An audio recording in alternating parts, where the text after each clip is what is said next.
કેનેડામાં લોકો ફ્રેન્ચ અને અંગ્રેજી ભાષા જ બોલે છે. એટલે તમારે આ બેમાંથી જો બંને ભાષા તમે બરાબર જાણી શકો તો બહુ સારું, પણ નહીં તો તમારે અંગ્રેજી ભાષા પર પ્રભુત્વ મેળવવું જોઈએ.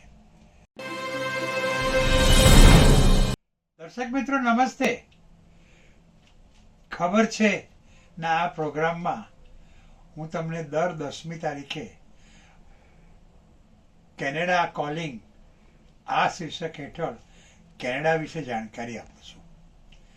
આજે 10મી એપ્રિલ 2024 છે. એટલે આજે ફરી પાછો હું તમને કેનેડા કોલિંગ આ શીર્ષક હેઠળ કેનેડા વિશે, કેનેડાના ઇમિગ્રેશન વિશે, કેનેડાના વિઝા વિશે, કેનેડાના PR વિશે જાણકારી આપવા હાજર થયો છું. દર્શક મિત્રો, ગઈકાલે જ ગુડી પડવો હતો અને રમઝાન ઈદ પણ હતી. આથી હું સર્વે હિન્દુ ભાઈઓને, સર્વે હિન્દુ દર્શકોને હેપી ગુડી પડવા કહું છું અને મુસ્લિમ દર્શકોને હેપી રમઝાન ઈદ કહું છું. આપ સૌને ગુડી પડવા તેમજ રમઝાન ઈદની ખૂબ ખૂબ વધાઈ. હવે આપણે મૂળ વાત પર આવીએ. Canada calling. હમણાંથી એવું જોવા મળ્યું છે કે ભારતીયો ખૂબ મોટી સંખ્યામાં પરદેશ જવા લાગ્યા છે. જો કે ભારતે ખૂબ પ્રગતિ કરી છે અને પ્રગતિ કરતા રહેશે એવા એંધાણ દેખાય છે. આજે ભારત દુનિયાના જે આગળ પડતા દેશો છે એમાં એનો 4થો કે 5મો નંબર છે.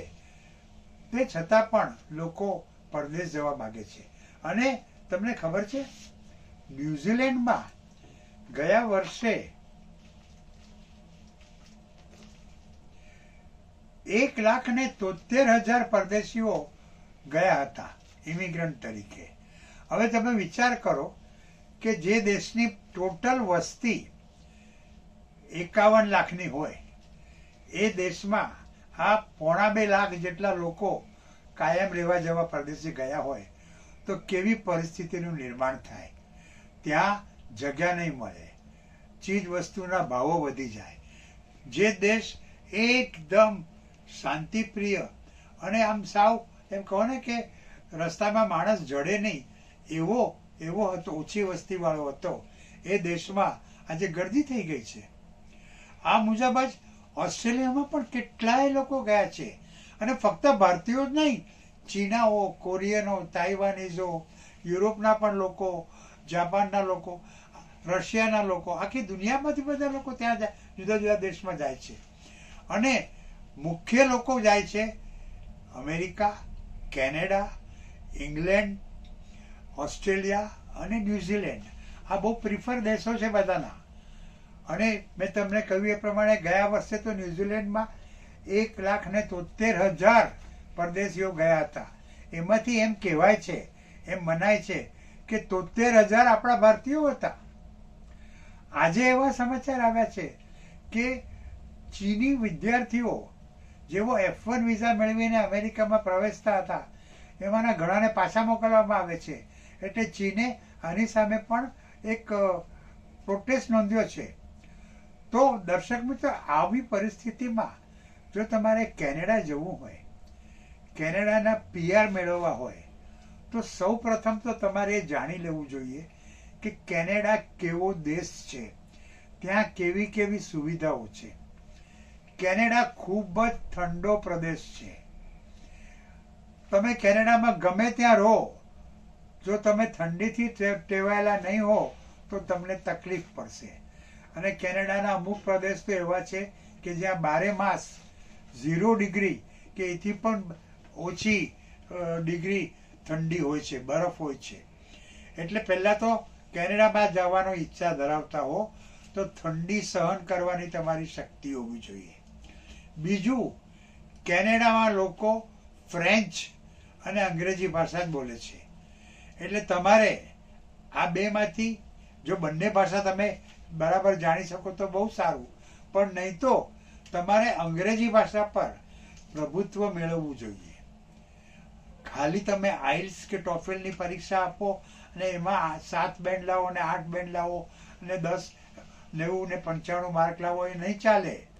તમને અંગ્રેજી ભાષા બરાબર બોલતા આવડવી જોઈએ, સમજતા આવડવી જોઈએ. અને એ માટે તમારે જો કેનેડા જવાનો વિચાર હોય તો લાંબા સમયથી પ્રેક્ટિસ શરૂ કરી દેવી જોઈએ. અંગ્રેજી છાપાઓ વાંચવા જોઈએ, અંગ્રેજી મેગેઝિનો વાંચવા જોઈએ, અંગ્રેજી ફિલ્મો જોવી જોઈએ, આપસમાં અંગ્રેજીમાં વાતો કરવી જોઈએ. તો તમને અંગ્રેજી ભાષાનું સારું જ્ઞાન આવશે. અને જો તમે ફ્રેન્ચ ભાષા પણ જાણતા હો તો એ સોનામાં સુગંધ ભળ્યા જેવું કરશે. એટલે ઠંડીથી બચવાનો વિચાર કરી રાખજો, ઠંડી સહન કરવાનો વિચાર કરી રાખજો, અંગ્રેજી ભાષા પર કાબુ મેળવજો. જો બની શકે તો તમે ફ્રેન્ચ ભાષા પણ શીખજો. બીજું, જો તમારે PR મેળવવા હોય તો તમારે ગ્રેજ્યુએટ હોવું જોઈએ. અને તમે જો પરણેલા હો અને તમારી પત્ની યા તમારા પતિ એ પણ જો ગ્રેજ્યુએટ હોય, એ પણ જો ભણેલા ગણેલા હોય તો તમને એડિશનલ માર્ક મળશે. પછી કેનેડામાં સમજો કે તમે કોમ્પ્યુટર પ્રોફેશનલ હો, એટલે કે તમે કેનેડા જશો એટલે તરત તમને કે એ પ્રકારનું જોબ નહીં મળે. તમને કદાચ હલકામાં હલકું કામ કરવું પડશે. 6-12 મહિના તમારે આડાઅવળા બીજા જોબ કરવા પડશે. કેનેડિયન વર્ક એક્સપિરિયન્સ મેળવવો પડશે અને પછી જ તમને તમારે લાયક નોકરી મળશે. અને હવે કેનેડામાં જતા લોકોનું પ્રમાણ એટલું બધું વધી ગયું છે કે નોકરી માટે પડાપડી થાય છે. બીજું, કેનેડામાં હવે રહેઠાણોની પણ અછત છે. રહેવા માટેના સારા ઘરો, એના ભાડા એકદમ વધી ગયા છે. એટલે આ બધું ખ્યાલ રાખજો. અને તમે કેનેડા જવા માંગતા હો, એના PR મેળવવા માંગતા હો તો તમારી પાસે લગભગ 1 વર્ષ ચાલી રહે એટલા કેનેડાની સરકારે જે નક્કી કરેલા છે એટલા કેનેડિયન ડોલર પણ તમારા બેંક એકાઉન્ટમાં હોવા જોઈએ.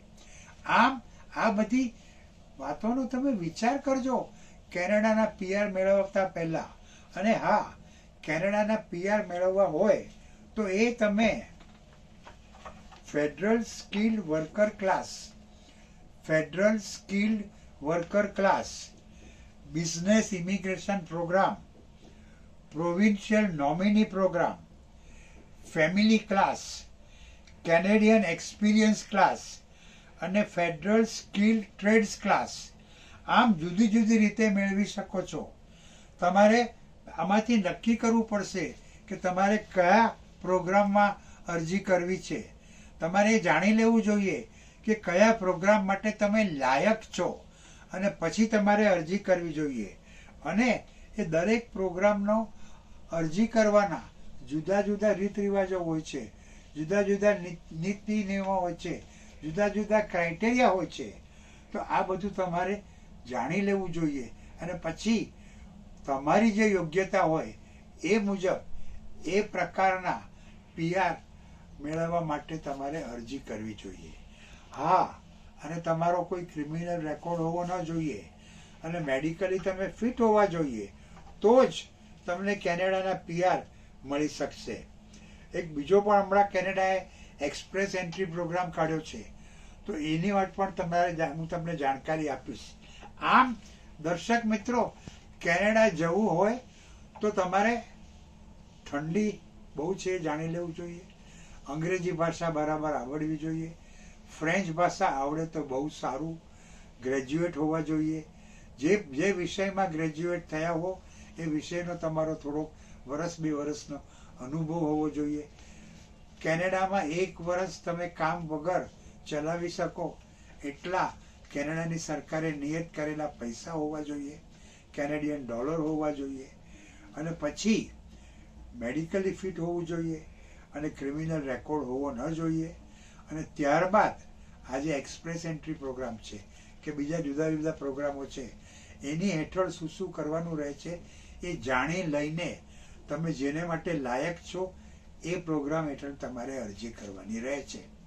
તો હવે આવતા વખતે, એટલે કે આજે 10મી તારીખ છે, હવે હું તમને પાછો 30મી તારીખે આ ખબર છે ચેનલમાં કેનેડા કોલિંગ વિશે જાણકારી આપવા આવીશ. ત્યારે PR મેળવવા માટે વધુ શું શું જરૂરિયાત રહે છે અને પછી દરેકે દરેક પ્રોગ્રામ હેઠળ શું શું કરવાનું રહે છે આ બધી જાણકારી એક પછી એક આપીશ. તો ત્યાં સુધી તમે અંગ્રેજી સુધારવાનો પ્રયત્ન કરો, ફ્રેન્ચ ભાષા શીખવાનો પ્રયત્ન કરો. ઓકે? અને જો તમને કંઈ મુશ્કેલી હોય, તમારે કંઈ વધુ જાણકારી મેળવવી હોય તો ટેન્શન નહીં લેતા, મેહુના. અને મારો મોબાઈલ નંબર છે 9820419469 અને ઈમેલ એડ્રેસ છે sudhirsha1940@gmail.com. અને દર્શક મિત્રો, તમારી જાણ ખાતર આજે અને આવતીકાલે હું સુરતમાં છું, યુવરાજ હોટલમાં છું. તમે મને અહીં આવીને પણ કન્સલ્ટ કરી શકો છો. તમને ખબર છે કે હું છેલ્લા 15 વર્ષથી દર મહિને 2 દિવસ માટે કન્સલ્ટેશન આપવા સુરત આવું છું અને યુવરાજ હોટલમાં જ રહું છું. તો આજે તમે મને મળવા આવી શકો છો, આવતીકાલે આવો, નહીં તો પછી આવતા મહિને આવજો. ઓર ફોન ઉપર યા ઈમેલથી મને કન્સલ્ટ કરજો. ઓકે?